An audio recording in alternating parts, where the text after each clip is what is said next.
الحمد لله نحمده ونستعينه ونستغفره ونؤمن به ونتوكل عليه ونعوذ بالله من شرور أنفسنا ومن سيئات أعمالنا من يهده الله فلا مضل له ومن يضلله فلا هادي له ونشهد أن لا إله إلا الله وحده لا شريك له ونشهد أن سيدنا ومولانا محمدا عبده ورسوله أما بعد فأعوذ بالله من الشيطان الرجيم بسم الله الرحمن الرحيم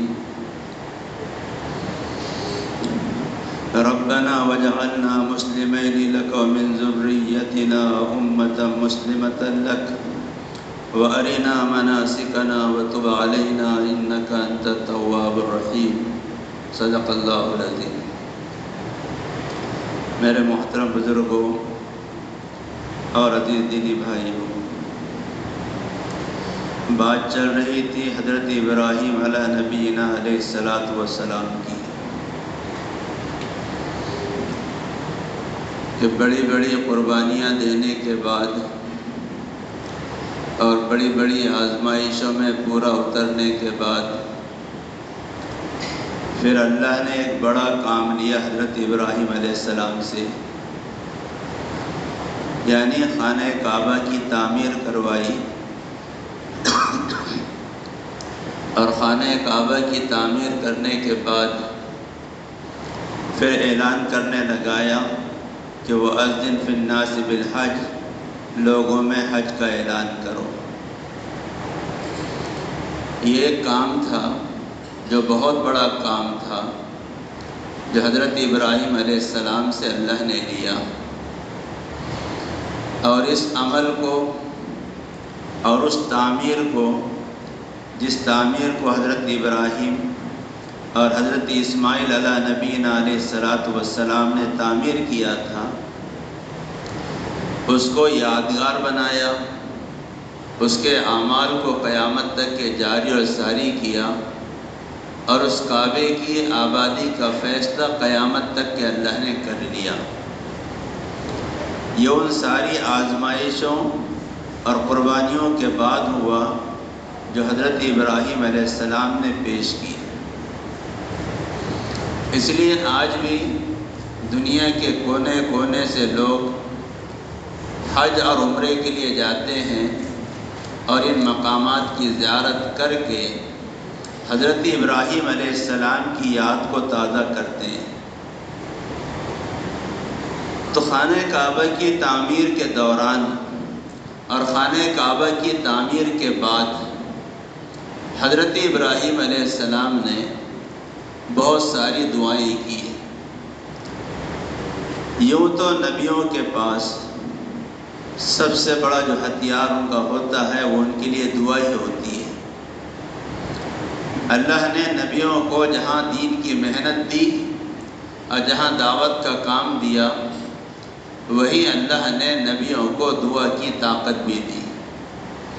جس طرح دین کی محنت کے لیے اللہ نے طاقتیں دی، اسی طرح دعا کے لیے بھی اللہ نے نبیوں کو دعا کی طاقت دی کہ اس دعا کے ذریعے سے وہ اللہ سے اپنے مسائل حل کروا لیا کرتے تھے، اور امت کے لیے بھی دعائیں کیا کرتے تھے، اس لیے کہ نبی اپنی ذات ہی کا نفع نہیں دیکھتا، بلکہ نبی جو ہوتا ہے بزرگوں، وہ ساری مخلوق کا خیر خواہ ہوتا ہے، صرف انسانوں ہی کا نہیں، بلکہ نبی ساری مخلوق کا خیر خواہ ہوتا ہے، اس لیے کہ ساری مخلوق یہ اللہ کی عیال ہے۔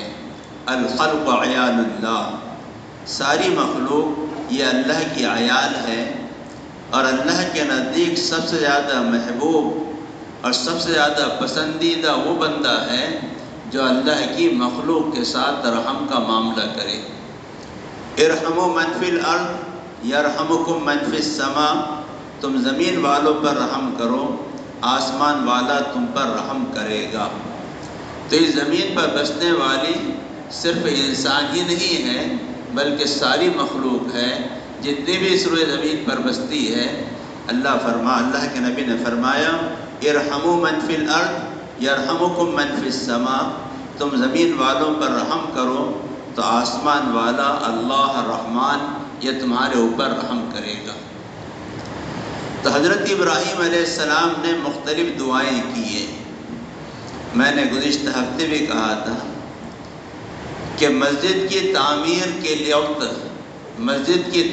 کے وقت دعائیں، اس سے یہ بات سمجھ میں آتی ہے کہ دعائیں کرنا بھی چاہیے اور اللہ ان دعاؤں کو قبول بھی کرتا ہے۔ تو حضرت ابراہیم علیہ السلام نے بہت ساری دعائیں مانگی، اسی میں ایک دعا یہ بھی مانگی ربنا وجعلنا مسلمین لک ومن ذریتنا امۃ مسلمۃ لک وارنا مناسکنا وتب علینا، کہ اے اللہ ہمیں تو اپنا فرما بردار بنا دے۔ فرما بردار تو ہے ہی، فرما برداری کا ثبوت تو دیا ہی بچپن سے لے کر آج تک، لیکن اس کے باوجود بھی یہ دعا مانگ رہے ہیں ربنا وجعلنا مسلمین لک، کہ اللہ ہمیں اپنے فرما بردار بندوں میں سے بنا لے۔ معلوم یہ ہوا کہ اطاعت اور فرما برداری اور تابع داری یہ ہمارے اپنے بس کی بات نہیں ہے، یہ صرف اللہ کی طاقت اور اللہ کی مدد اور اللہ کی رحمت ہی سے آدمی کر سکتا ہے۔ اس لیے اس گھمنڈ میں نہیں آنا کہ ہم تو نمازیں پڑھ رہے ہیں، تلاوت کر رہے ہیں، ذکر کر رہے ہیں، اس لیے ہم تو بڑے اچھے ہیں، اب ہمیں اچھائی اور بھلائی کی دعا کرنے کی ضرورت نہیں ہے۔ کہا نہیں، حضرت ابراہیم علیہ السلام جیسے فرما بردار، اللہ کے حکم پر بڑی سے بڑی قربانی کے لیے تیار، وہ دعا مانگ رہے ہیں ربنا وجعلنا مسلمین لک، اے اللہ ہمیں اپنے فرما برداروں میں سے بنا۔ ایک تو یہ ہے کہ آدمی چند احکامات کی فرما برداری کر لے، لیکن اصل کیا ہے؟ اصل یہ ہے کہ آدمی اپنے اللہ کی فرما برداری کو موت تک کے نبھا لے، اور اسی فرما برداری کے ساتھ انسان اس دنیا سے جائے، اسی فرما برداری کے ساتھ۔ یہ نہیں کہ زندگی کے کسی موقع پر اور زندگی کے کسی ایام میں اور زندگی کے کچھ سالوں میں آدمی اللہ کی فرما برداری کر لے تو کافی ہے، ایسا نہیں ہے، بلکہ اللہ کی اطاعت اور فرما برداری، اس کے احکامات کا پورا کرنا، یہ کب تک؟ کسی کو قرآن دوسری جگہ کہہ رہا ہے وَلَا تَمُوتُنَّ إِلَّا وَأَنْتُمْ مُسْلِمُونَ، وَلَا تَمُوتُنَّ إِلَّا وَأَنْتُمْ مُسْلِمُونَ، کہ اسی فرما برداری کی حالت میں تمہیں موت آنا چاہیے، اسی فرما برداری کی حالت میں تمہیں موت آنا چاہیے۔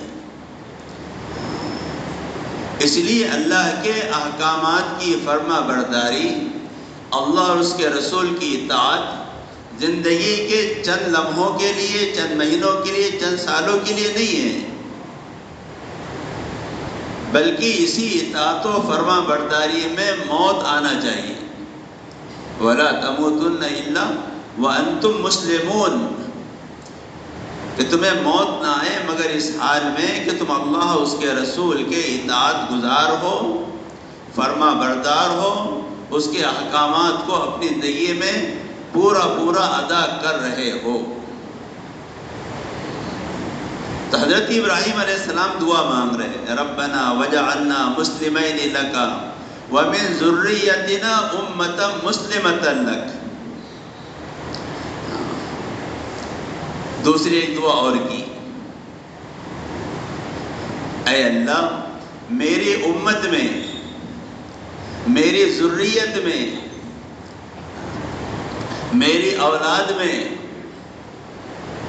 وَمِن ذُرِّيَّتِنَا أُمَّةً مُسْلِمَةً لَكَ، ایک امت ایسی پیدا فرما جو تیری فرما بردار ہو، اطاعت شعار ہو، تیرے احکامات کو ماننے والی ہو۔ وہ اس دعا کا ثمرہ ہے امت محمد صلی اللہ علیہ وسلم۔ اس لیے اس امت کو امت مسلمہ کہا جاتا ہے۔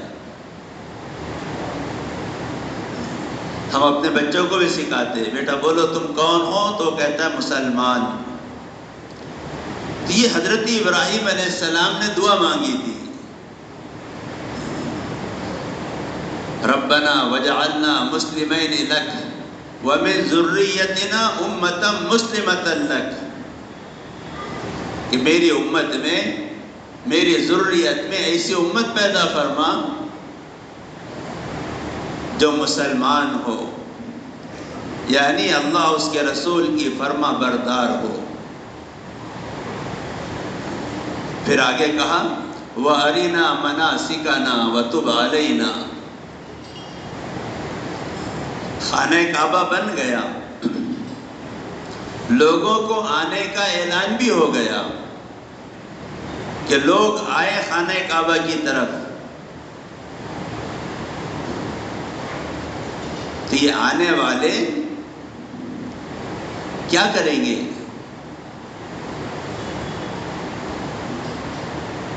جیسا دل میں آیا ویسا کریں گے؟ کہا نہیں، وَأَرِنَا مَنَاسِكَنَا، اے اللہ تو ہمیں حج کے مناسک سکھلا دے۔ یہاں آنے والے کیا اعمال کریں، یہاں آنے والے کیسا طواف کریں، یہاں آنے والے کیسی سعی کریں، یہاں آنے والے تیرے کو راضی کرنے والے کیسے اعمال کریں، تو وہ ہمیں تو سکھا دے۔ معلوم یہ ہوا بزرگوں کہ صرف اللہ کے گھر کا تعمیر کرنا ہی اصل نہیں ہے،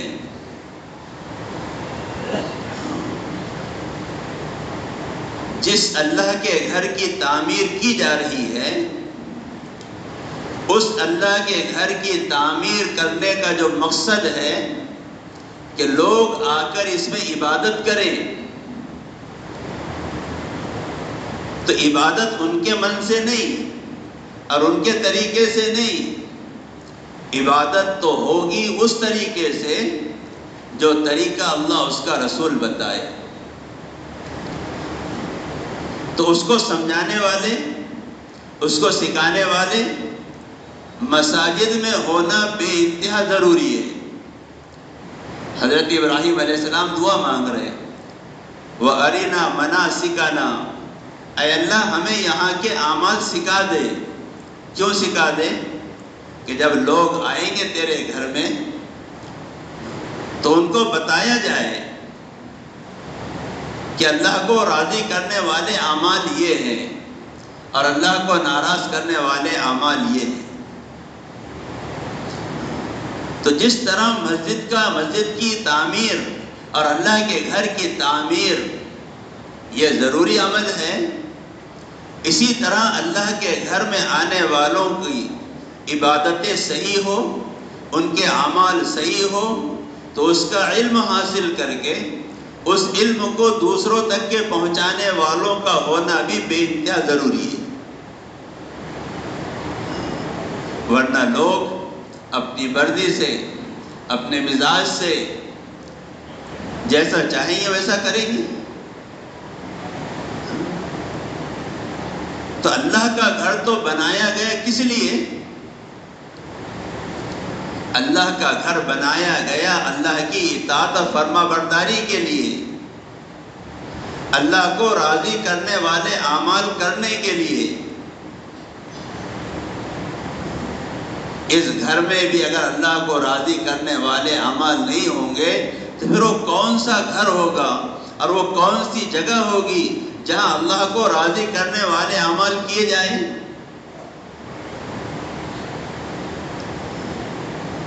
اس لیے کہ اللہ کا گھر وہ گھر ہوتا ہے کہ جس گھر کو دیکھ کر اللہ یاد آتا ہے۔ اور یہ تو ہمارے اپنے ماحول و معاشرے میں بھی ہے کہ ہم جانتے ہیں کہ فلاں کا گھر ہے تو گھر دیکھتے ہوئے گھر کی یاد نہیں آتی، گھر کے مالک کا تصور اور گھر کے مالک کے ساری چیزیں فوراً ذہن کے اندر آ جاتی ہے کہ اس کا مالک ایسا ہے، مالدار ہے، حاجی ہے، عالم ہے، حافظ ہے، سیٹھ ہے، مزدور ہے، غریب ہے۔ تو اللہ کا گھر دیکھ کر تو اللہ یاد آنا چاہیے۔ اسی لیے ایسے اعمال جو اللہ سے آدمی کو غافل کر دے، مسجد سے باہر تو منع ہے ہی، مسجد میں تو اس کا بہت زیادہ وبال ہے۔ اس لیے ایسے اعمال کی اجازت نہیں ہے مسجد میں جو اللہ سے دوری پیدا کرے، اللہ سے غفلت پیدا کرے۔ تو حضرت ابراہیم علیہ السلام دعا مانگ رہے ہیں، وَجَعَلْنَا مُسْلِمَيْنِ لَكَ وَمِن ذُرِّيَّتِنَا أُمَّةً مُسْلِمَةً لَكَ وَأَرِنَا مَنَاسِكَنَا۔ کہ اے اللہ میری ذریت میں ایک امت مسلمہ کو پیدا فرما۔ اور اسی کے ساتھ حضرت ابراہیم علیہ السلام نے یہ بھی دعا مانگی کہ اے اللہ ہمیں حج کے مناسک سکھا۔ اسی طرح حضرت ابراہیم علیہ السلام نے دعا مانگی، ربنا وابعث فیہم رسولا، وہ میری ذریت میں جو امت مسلمہ ہوگی اس میں تو ایک رسول بھیج جو ان کا تزکیہ کرے، ان کو اللہ کے احکامات سنائے، ان کو آپ کی آیتیں پڑھ پڑھ کر سنائے۔ یہ بھی حضرت ابراہیم علیہ السلام نے دعا کی۔ اسی لیے اللہ کے نبی فرماتے تھے کہ میں حضرت ابراہیم علیہ السلام کی دعا کا ثمرہ ہوں۔ تو حضرت ابراہیم علیہ نبینا علیہ السلام سے اس امت کا ایک بہت گہرا تعلق۔ تو حضرت ابراہیم علیہ السلام نے دعائیں مانگی اور اللہ نے ان دعاؤں کو قبول کیا۔ اسی طرح دعا مانگی، رب اجعلنی مقیم الصلاۃ ومن ذریتی ربنا وتقبل دعا ربنا اغفر لی ولوالدی وللمؤمنین یوم یقوم الحساب۔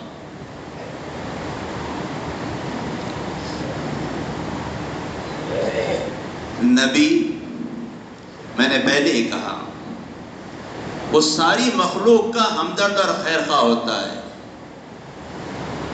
تو ایسا نہیں ہو سکتا کہ نبی اپنی اولاد کو بھول جائے،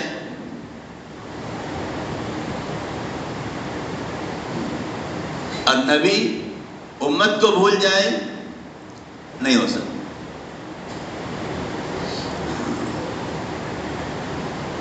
حضرت ابراہیم علیہ السلام دعا کر رہے ہیں، ربی اجعلنی مقیم الصلاۃ ومن ذریتی، اپنے بارے میں دعا مانگ رہے ہیں، اے اللہ مجھے نماز کا قائم کرنے والا بنا دے۔ تو کیا وہ نماز کو قائم کرنے والے نہیں تھے؟ نعوذ باللہ، اس لیے دعا مانگ رہے۔ بزرگوں، نیک اعمال جتنے ہیں، اللہ کو راضی کرنے والے اعمال جتنے ہیں، وہ اگر ہماری زندگی میں ہے تب بھی اللہ سے اس کو مانگو۔ یہ نہیں کہ یہ عمل تو میری زندگی میں ہے اب میں کیوں مانگوں، کہا نہیں، نبیوں کی یہ تعلیم ہے۔ کہ نیک اعمال جتنے بھی ہماری اپنی زندگی میں ہیں ان کو ہم اللہ سے بار بار مانگیں. اللہ کے نبی اکثر دعا مانگا کرتے تھے. اکثر کیا دعا مانگتے تھے؟ اللہم اعنی علی ذکرک و شکرک و حسن عبادتک. اللہم اعنی، اے اللہ تو میری مدد کر، علی ذکرک، تیرے ذکر پر، تیرے شکر پر، اور حسن اعمال پر. ایک تو ہے عمل کرنا، ایک ہے حسن عمل. ایک تو ہے کپڑا، ٹوپی. ایک ٹوپی وہ بھی ہے جو مسجد میں ہے، لیکن ایک ٹوپی وہ ہے کہ آدمی خریدتا ہے کہ آج عید کا دن ہے، اچھے سے اچھی ٹوپی دو. بھائی ٹوپی تو یہ بھی ہے،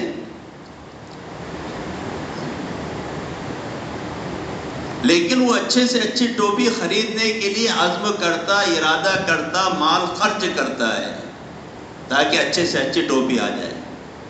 ایک ہے عمل اور ایک ہے اچھا عمل. وَمَنْ أَحْسَنُ قَوْلًا، قول میں بھی اچھے سے اچھا قول، اللہ کی طرف بلانا. قول تو بہت سارے ہیں، تو اللہ کے نبی اس کی دعا مانگتے تھے. اللہم اعنی علی ذکرک و شکرک و حسن عبادتک. اے اللہ تو میری مدد کر تیرے ذکر پر، تیرے شکر پر اور حسن عبادت پر، اعمال اچھے سے اچھا عمل. تو دعا اس لیے مانگ رہے کہ یہ چیزیں آپ کی زندگی میں نہیں تھی، نعوذ باللہ نہیں، اس لیے کہ اعمال یہ اللہ کی توفیق سے ہوتے ہیں، اللہ کی توفیق سے ہوتے ہیں. اس لیے ان عملوں کو اللہ سے مانگنا بار بار. تو حضرت ابراہیم علیہ السلام باوجود اللہ کے اطاعت گزار، فرما بردار ہونے کے، آپ مانگ رہے ہیں ربنا وجعلنا مسلمین لک، اور باوجود اعمال خالص کے اور احسن عمل کے اللہ سے مانگ رہے ہیں رب اجعلنی مقیم الصلاۃ،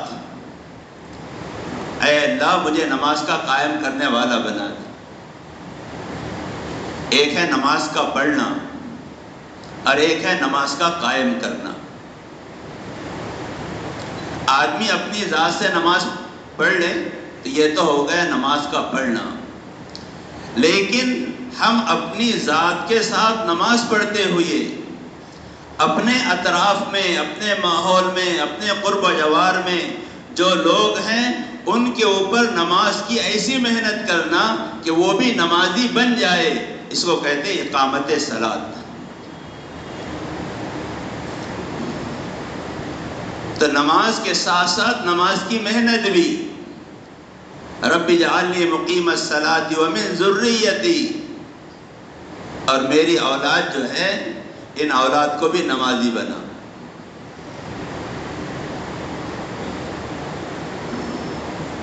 پھر آگے کہا رب اغفر لی ولوالدی وللمؤمنین یوم یقوم الحساب. اے اللہ مجھے بھی معاف کر، میری اولاد کو بھی معاف کر، میرے والدین کو بھی معاف کر، اور سارے مومنین کو معاف کر دینا قیامت کے دن جس وقت حساب و کتاب ہوگا. کیسی عمومی دعا ہے، کیسی جامع دعا ہے. صرف اپنا خاندان، اپنا قبیلہ، اپنا علاقہ، اپنا ملک نہیں. رب اجعلنی مقیم الصلاۃ ومن ذریتی رب اغفر لی ولوالدی وللمؤمنین یوم یقوم الحساب. رب اغفر لی ولوالدی، مجھے معاف کر، میرے والدین کو معاف کر. اور جتنی اس کائنات میں ایمان والے ہوں گے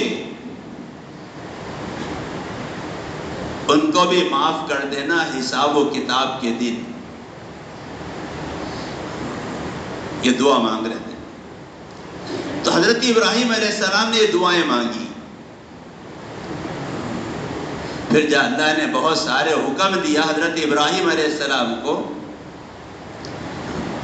خانہ کعبہ کی تعمیر، لوگوں کو بلانا، ان کو سکھانا، ان کے لیے دعائیں کرنا، وہیں اللہ نے یہ حکم دیا وَطَاهِرْ بَيْتِيَ لِلطَّائِفِينَ وَالْعَاكِفِينَ وَالرُّكَّعِ السُّجُودِ،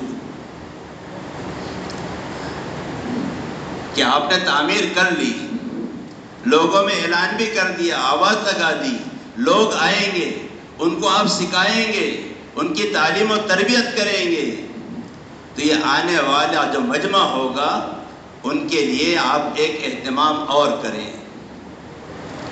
کیا اہتمام کریں؟ وَطَاهِرْ بَيْتِيَ لِلطَّائِفِينَ وَالْعَاكِفِينَ وَالرُّكَّعِ السُّجُودِ، کہ اللہ کے گھر میں جو لوگ نمازیں پڑھیں گے، اعتکاف کریں گے، رکوع اور سجدہ کریں گے، تلاوت اور ذکر و فکر کریں گے، تو اس کے لیے اس گھر کو پاک اور صاف رکھو. اللہ کا گھر گندگی کرنے کے لیے نہیں ہے. اس کو پاک اور صاف رکھنا یہ ہر ایمان والے کی ذمہ داری. کس کو حکم ہو رہا ہے؟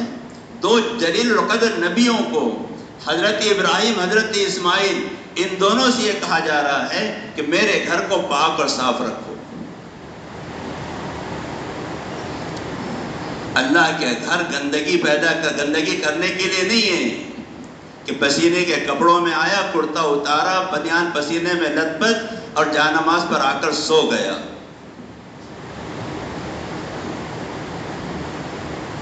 کارخانے کے کالے پیلے کپڑے پہن کر آیا اور مسجد کی جانماز پر لیٹ گیا.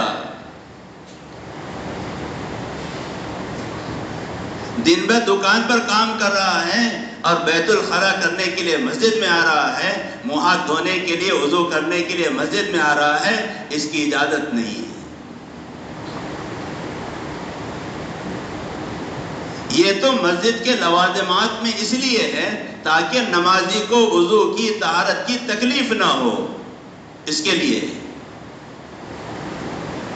محلے کی مسجد کے طہارت خانے، بیت الخلا، وضو خانہ، یہ محلے والوں کے لیے نہیں ہے، یہ نمازیوں کے لیے ہے. اس کو سمجھنا چاہیے. محلے والوں کے لیے نہیں، یہ نمازیوں کے لیے ہوتے ہیں، جس بھی مسجد، جس بھی محلے میں ہو.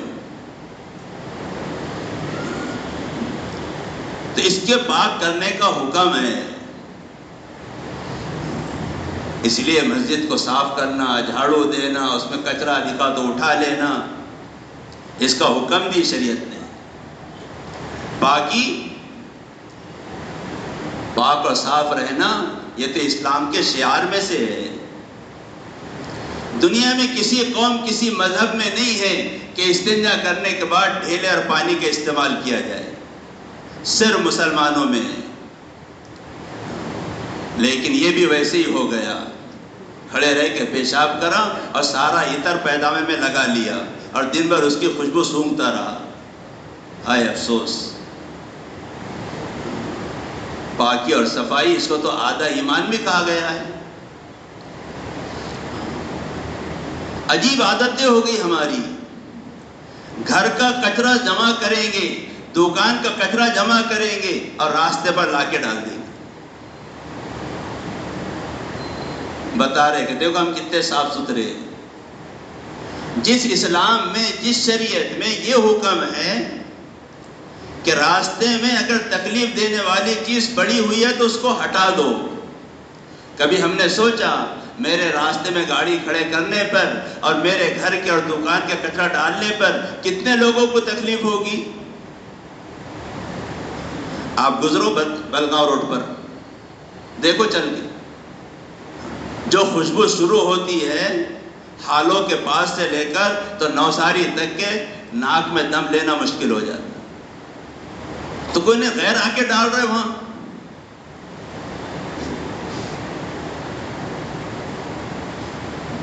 سوچنے کی چیز ہے بزرگوں، ہر چیز سمجھانا نہیں پڑتی. لیکن کیا کریں، مجبوری ہے، اس لیے کہنا پڑتا ہے۔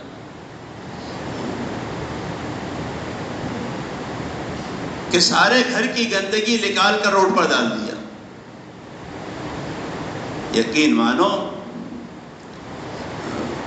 ایک بزرگ کا واقعہ لکھا ہے، بڑی عبادتیں کی، بڑی ریاضتیں کی، بڑے مجاہدے کی، انتقال ہوا تو اللہ نے پوچھا کیا لائے؟ کہا اتنی عبادتیں ہیں، نماز ہے، روزے ہے، زکوٰۃ ہے، حج ہے، پتہ نہیں کیا کیا ہے۔ کہ ہم نے ایک عمل کی برکت سے تمہاری ساری نیکیوں کو قبول کیا اور تمہارے لیے جنت کا فیصلہ کیا۔ کہا وہ نیکی کون سی؟ کہا تو راستے سے جا رہا تھا، راستے میں تکلیف دینے والی چیز پڑی ہوئی تھی، تو نے اس لیے اٹھا کے اس کو ایک طرف کیا کہ کسی آنے والے کو تکلیف نہ ہو جائے، بس اس عمل کی برکت سے ہم نے ساری نیکیاں قبول کر دی۔ اس لیے کہا نیکی کو معمولی مت سمجھو، جہاں ڈالنے کی جگہ ہے تھوڑے 4 قدم چل کے وہاں ڈالو تاکہ دوسروں کو تکلیف نہ ہو۔ تو بہرحال میں یہ کہہ رہا تھا کہ حضرت ابراہیم، حضرت اسماعیل علیہ السلام کو اللہ نے یہ بھی حکم دیا کہ تم میرے گھر کو پاک اور صاف رکھو۔ باقی انشاءاللہ آئندہ، اللہ ہمیں اس پر عمل کی توفیق عطا فرمائے۔